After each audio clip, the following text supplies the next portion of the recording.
हे परम कृपाळु, हे भागवत स्वरूप भगवान, हे प्रभु, ओम नमो भगवते वासुदेवाय। ओम नमो भगवते वासुदेवाय।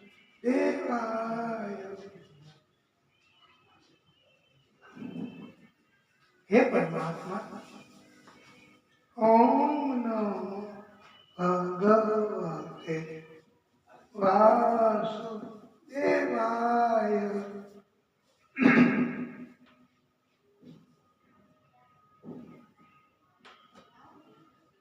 हे परम कृपालु, बोले भागवत स्वरूप भगवान की जय।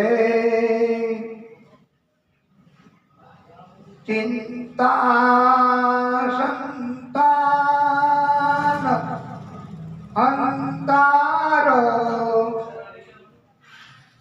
यद पादाम्बुज रेणवः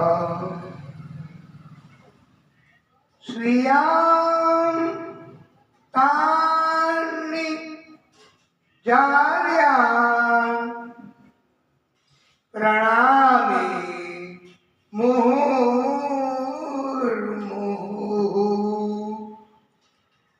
यदनु ग्रहतो जन्तु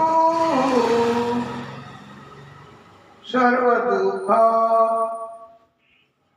तिगो भवे। त्वमहं सर्वदा वन्दे श्रीमद्वल्लभ नन्दनम्।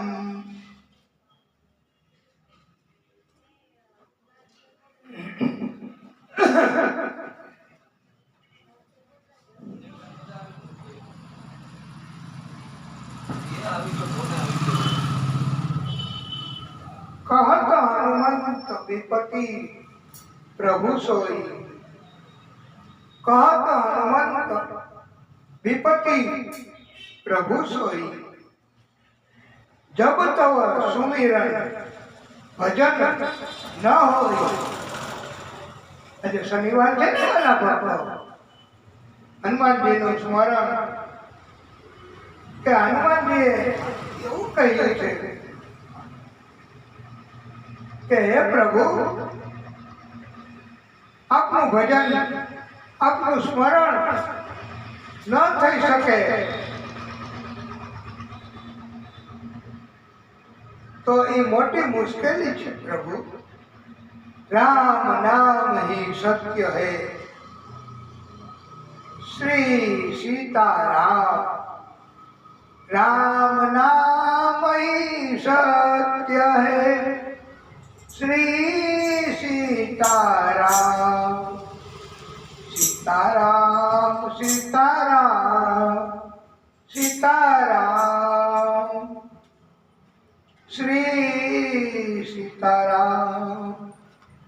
सीताराम सीताराम, जय श्री सीताराम।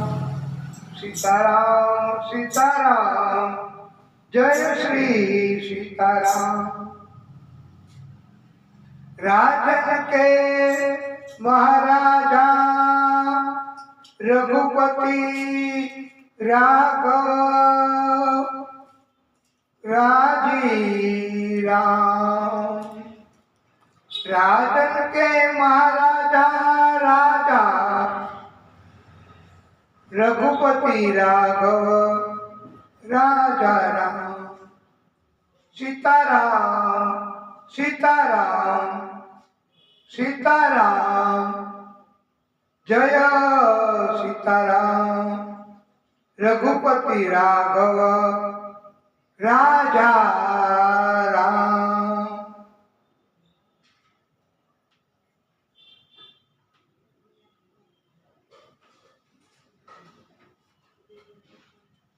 वाला भक्तों, परम श्रोताओं, આપ સર્વેના હૃદય કમળમાં બિરાજતા ભાગવત સ્વરૂપ ભગવાન વિષ્ણુ પરમાત્મા શ્રી હરિ આદિશક્તિ તથા આદિશક્તિના સ્વરૂપો એમને કોટાનો કોટી દંડવત પ્રણામ. આ ભાગવતીની કથા એનું મહત્વ જો ખ્યાલ આવી જાય કે આ તો બહુ ઉપયોગી છે, અમૂલ્ય છે, આના સિવાય બીજું કાંઈ નથી ઉપયોગી કે મૂલ્ય, તો આપ પણ કાલથી કથામાં આવવાનો રસ જાગશે અને કથા સાંભળશે, કથામાં રુચિ જાગશે, મહત્વ સમજાય જાય. ગળામાં તકલીફ હોય તો ગોળી લેવી, ગોળીનું મહત્વ સમજાય છે માટે ગોળી લઈએ છીએ. આવી રીતે આ ભાગવતનું મહત્વ સમજાય. પણ એક बात वाला भक्तों अपने दिमाग में नोंध कर लो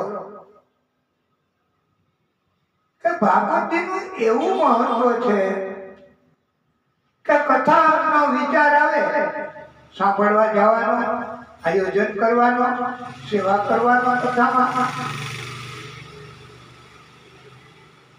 કે કથા કરવાનો વિચાર આવે તો એક અમૂલ્ય લાભ થાય છે. પછી એ વિચારનો અમલ થાય. અમલ થાય એટલે તમામ પ્રકારની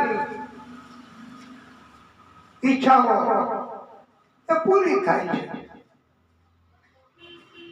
આ ભાગવત છે ને એ તો બહુ બૃહદ છે. એ કઈ 1000 શ્લોક 7 દિવસમાં પૂરા ન થાય. કોઈ વક્તાઓ 7 દિવસમાં કથા પૂરી કરવા અમારા કહેવા મુજબ અને જાણવા મુજબ તો સમર્થ હોતા જ નથી. અને વળી પાછું અમૃત તત્વ એ એક બુંદ અથવા એનો પણ અંશ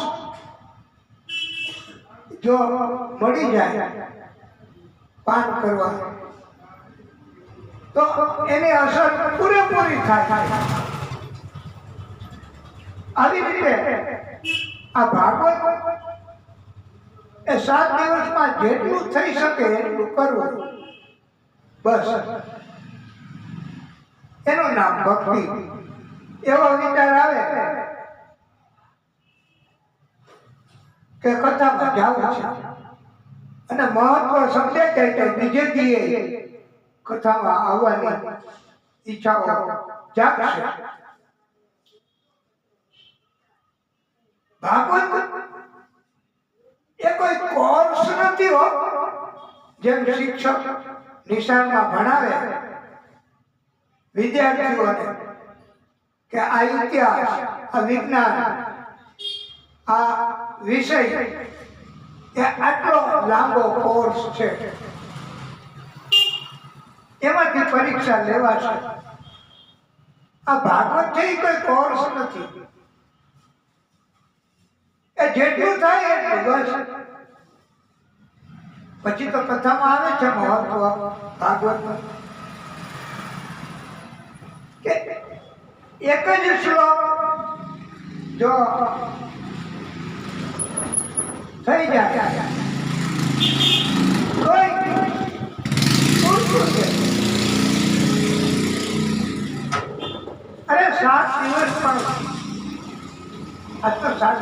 કથા કરવી. અને જો આપણે ઘણી વખત એવી કથાઓ કરીએ છીએ અને કરી પણ છે કે કોઈ કામ ધંધા ન હોય, બંધ હોય, બહાર ન જવાય તો કથાઓ કરીએ, ઘર સભાઓ કરીએ. એવી રીતે આ ભાગવત છે ઈ. અને ઘણા વક્તાઓ ચોથા દિવસે કૃષ્ણ જન્મ એટલે ચોથા દિવસે કૃષ્ણ જન્મ, રામ જન્મ એમ ગોઠવીને કથા કરતા હોય. ઇટ ઇઝ ઓકે, એ બરાબર છે કે વક્તાઓએ પણ પેલા અભ્યાસ કરવો, ગોઠવણી કરવી, આજે કેટલી કથા કરવી, કોનો જન્મ થાય. અલબત્ત એ જન્મ એ હવે તો ઘણા વક્તાઓ તો એટલા બધા મોટી મોટી લાઈવ કથાઓ અને ખર્ચાળ કથાઓ, બધાને ભંડારા, આવી બધી કથાઓ આયોજકો કરાવે છે, વક્તાશ્રીઓ કરે છે. ત્યારે આવી કથાઓ છે એમાં આવો મોટા મોટા તો હવે ન કહેવાય, એ તો ભગવાન એને સત્તા છે. હું નાનો તું મોટો એવો ખ્યાલ જગતનો ખોટો. ખારા જળનો દરિયો ભર્યો, મીઠા જળનો લોટો. તરસ્યાને તો દરિયા કરતા લોટો લાગે મોટો. એટલે વાલા ભક્તો, ભાગવત નું મહત્વ એવું છે કે 7 દિવસ સતત ઝડપથી બોલીને જલ્દી કથાઓ કરીને, અને અમુક એવું પણ કહેતા હોય કે અમે તો 7 દિવસમાં 18,000 શ્લોક કહી દઈએ છીએ. પણ જરૂરી નથી અને શક્ય નથી, સંભવિત નથી અમારા કહેવા મુજબ. હા, પછી કોઈ બંધ બેસતી પાઘડી ઓઢી ન લેવી ભાઈ. અમારો ઈરાદો ભગવાનને રાજી કરવાનો. આ ભાગવત એ ભગવાનને વાણી સ્વરૂપે કીધેલું છે. ઈ ભાગવત ભગવતામ પ્રોક્તા ઇતિ ભાગવત, એટલે આ ભાગવત છે. અને આપ જોશો તો ઘણી વખત એવું થાય છે કે અમે વક્તાઓ પણ ઘણી વાર ભાગવતની કથાઓ એમાં બીજા વિષયમાં ચડી જતા હોઈએ છીએ. અને ઘણા તો ચોથાના દિવસે, 5મા દિવસે ચોથાને બદલે જન્મ કરાવે છે. ઘણા ઝડપથી જન્મ કરાવી દે, ઘણા ટૂંકમાં કથા ટૂંકાવી નહીં. અને તમે જુઓ તો 6થો દિવસ હોય છતાંય પછી તો બધી કથાઓ ટૂંકમાં હું આપને સંભળાવું એમ કરીને વક્તાઓ કહેતા હોય. એમાં ખાલી ઇન્ડેક્સ આવે કે આમ થયું કેમ થયું, આમ થયું કેમ થયું. હવે પરીક્ષિત રાજા, એનો મોક્ષ થયો, એને આમ થયું, જન્મેજય રાજા, આમ એમ ટૂંકમાં પછી કથાઓ કહેતા હોય છે. કારણ કે શક્ય નથી. અને કથામાં ભગવાને કહ્યું છે કે જેટલું થાય એટલું, જેટલી ક્ષમતા હોય એટલું. અને એમ કહેવામાં આવ્યું છે કે ભાગવત એ એવું છે કે યત્ર ભાગવતી વાર્તા તત્ર ભક્ત્યા દિકમ વ્રજે કથા શબ્દમ સમાપર્ણ્ય તત્ર ત્રિક તરુણાયતે. અને ભાગ્યનો ઉદય થાય ને ઘણા જન્મો પછી, ભાગ્યોદયેન બહુ જન્મ સમર્જિતેન તત્સંગમ ચ લભતે પુરુષો યદા વૈ અજ્ઞાન હેતુકૃત મોહ મદાંધકાર નાશમ વિદાય યદો ગયે તે વિવેક.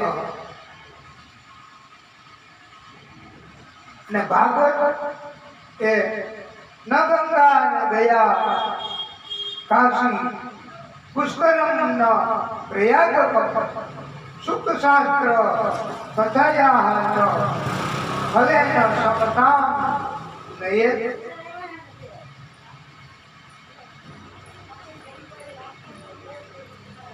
ભાગવત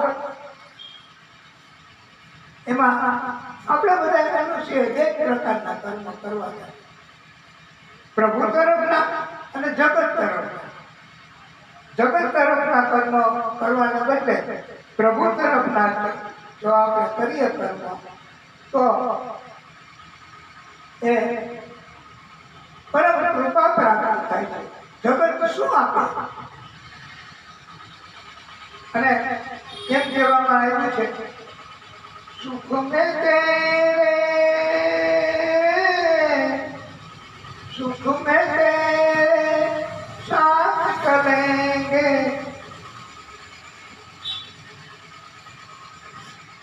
जब बुढ़ापा आएगा और दुख आएगा तो सगा संबंधीओ मोटे भागे दुख में सब मुख मोड़ेंगे. दुनिया वाले तेरे बनकर तेरा ही दिल तोड़ेंगे. दे दे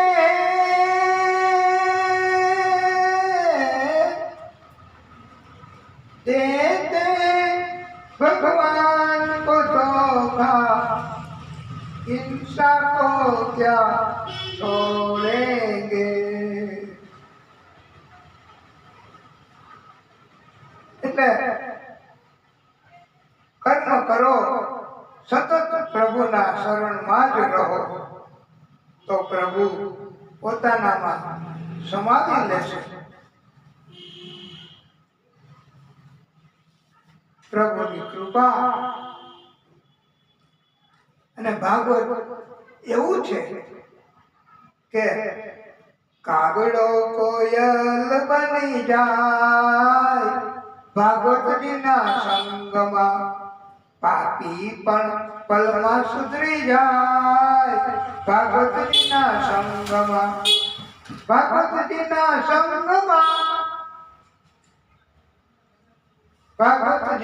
સંગમાં આ ભાગવત એવો પ્રભાવ છે એના ભક્તો. અને આપણે પણ એવી પ્રાર્થના કરવાની કે हम न सोचे हमें क्या मिला है, हम ये सोचे किया क्या है अर्पण. फूल खुशियों के बांटे सभी को, सबका जीवन ही बन जाए मधुवन. अपनी करुणा का जल तू बहा के कर दे पावन हर एक मन का कोना. અને હરિના શરણમાં જ રહેવું સદા સતત એ જ મહત્વનું છે. જીવન પણ હરિના શરણમાં જ અર્પણ કરી દેવું. હરિ શરણમ હરિ શરણમ હરિ શરણમ શ્રી હરિ શરણમ. पड़ी जब भीड़ भक्तन पर हुई जब धर्म की हानि, तभी मंत्र उच्चारा हरि शरणम हरि शरणम. અને ભાગવત ગીતામાં 18મો અધ્યાય 66મો શ્લોક એમાં ઉદ્દેશ આપ્યો છે સર્વધર્માન પરિત્યજ્ય મામેકમ શરણં વ્રજ અહં ત્વાં સર્વ પાપેભ્યો મોક્ષયિષ્યામિ મા શુચ.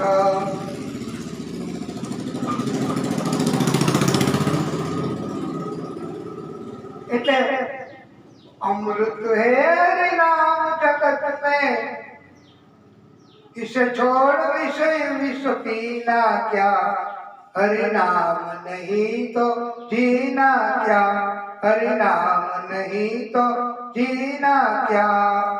काल सदा अपने रस डोले, न जाने कब सिर चढ़ बोले.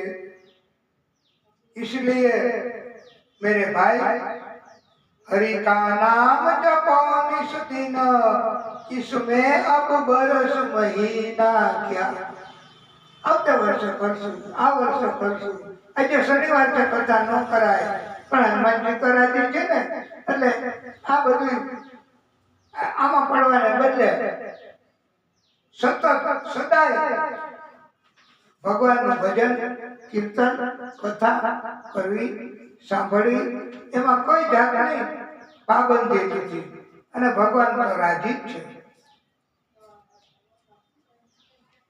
ભાગવતનું મહત્વ સમજાવતા કહે છે, નિગમ કલ્પતરોર ગલિતમ ફલમ સુખમુખાત અમૃત દ્રવ સંયુતમ પિબત ભાગવતમ રસમાલયમ મુહુરહો રસિકા ભૂવિ ભાવુકા. આ ભાગવત સદાય સેવન કરવાનું છે. અને વેદ રૂપી કલ્પ વૃક્ષનું અતિ પાકેલું ફળ છે. સુખદેવ પ્રભુએ ઋષિઓએ ચકાસણી કરેલું છે, વેલ ટેસ્ટેડ છે. આ વિરાટ જથ્થો મોટો આલય છે, એ ખૂટવાનો જ નથી. બધા રસિકો ભલે ને ભાગવત કથા કહે, સાંભળે, તો એ પૂરું નથી થવાનું. સતત જીવન પર્યંત સેવન કરવાનું છે. એવું આ ભાગવત છે. શ્રીમદ એટલે રાધાજી અને લક્ષ્મીજીનો મધ વગાડનાર છે. એટલે આ મંગલકારી હરિ વાસુદેવાય વાસુદેવાય હરિ વાસુદેવાય.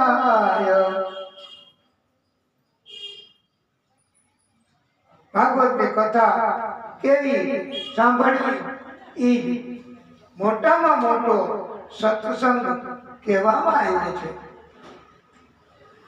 રાજા પરીક્ષિતને જ્ઞાન ઉપજ્યું, ગયા ગંગા તીર જો ભાઈ, ગયા ગંગા તીર જો. 7 દિવસની કથા સાંભળી, ગયા વૈકુંઠ ધામ જો ભાઈ, ગયા વૈકુંઠ ધામ જો. અને એમ કહેવામાં આવ્યું છે કે સુખદેવજીએ કથા વાંચી, પામ્યા વૈકુંઠ ધામ જો ભાઈ, પામ્યા વૈકુંઠ ધામ જો.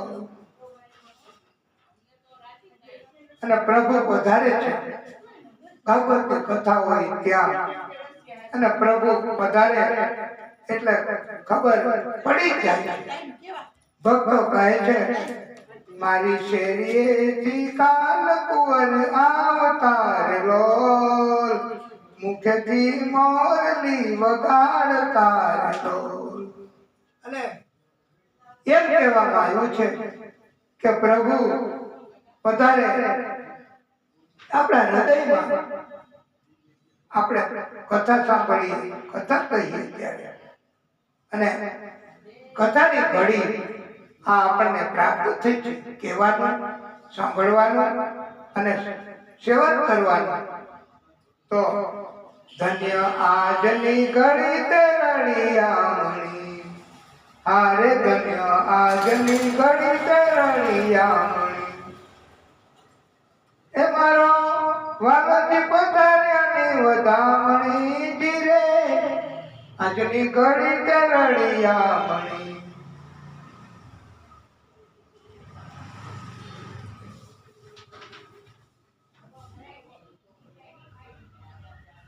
આ ભાગવત કથા રોગી માટે રોગ દૂર કરવા મટાડવા માટેની ઔષધિ છે, દવા છે.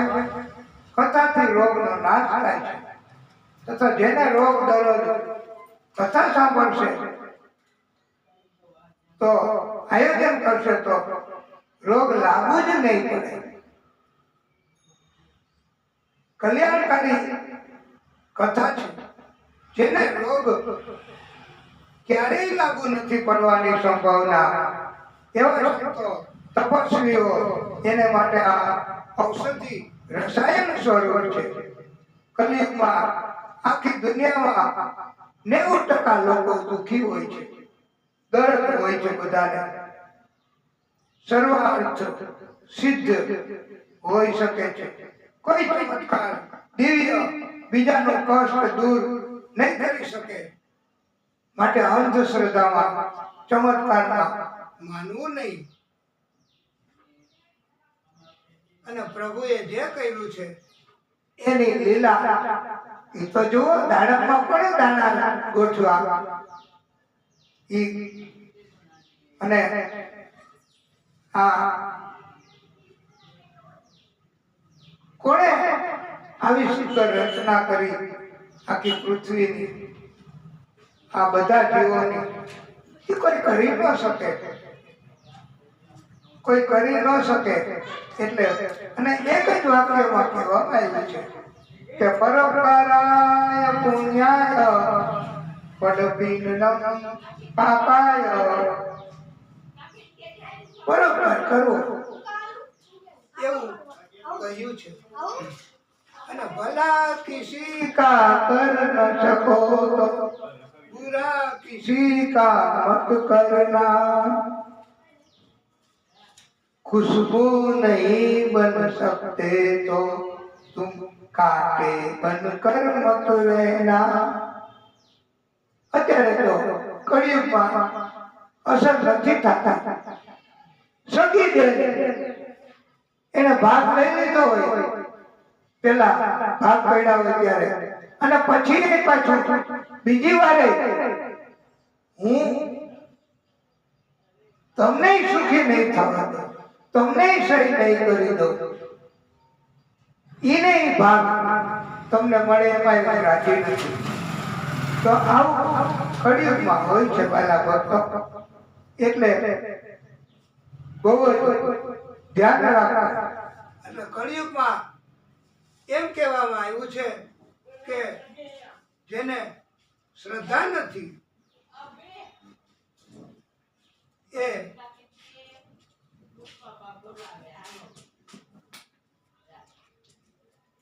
અને सब घट मेरो साइया, खाली घट नहीं कोई, बलिहारी उस घट की जो घट श्रीनाथ होय. બધાય હૃદયમાં ભગવાન છે, જીવમાં ખાલી ઘટ નથી, પણ શ્રીનાથ મારો નાથ આદિશક્તિ સ્વરૂપ એમને મહત્વ આપ્યું છે. અને ભક્તોએ કહ્યું છે પીળા પીતાંબર ઓપતા ઊંચો શોભે હાથ, શ્રી વલ્લભ સેવા કરે શોભી રહ્યા શ્રીનાથ. એ મારા ઘટમાં બિરાજતા શ્રીનાથજી જમુનાજી મહાપ્રભુજી. મારું મનનું છે ગોકુળ વનરાવન, મારા તનના આંગણિયામાં તુલસી નાવન, મારા પ્રાણ જીવન મારા ઘટમાં બિરાજતા શ્રીનાથજી જમુનાજી મહાપ્રભુજી. હવે આપણે કથાને ટૂંકો વિરામ આપશું. કથા કહીશું. બોલીએ ભાગવત સ્વરૂપ ભગવાન કી જય.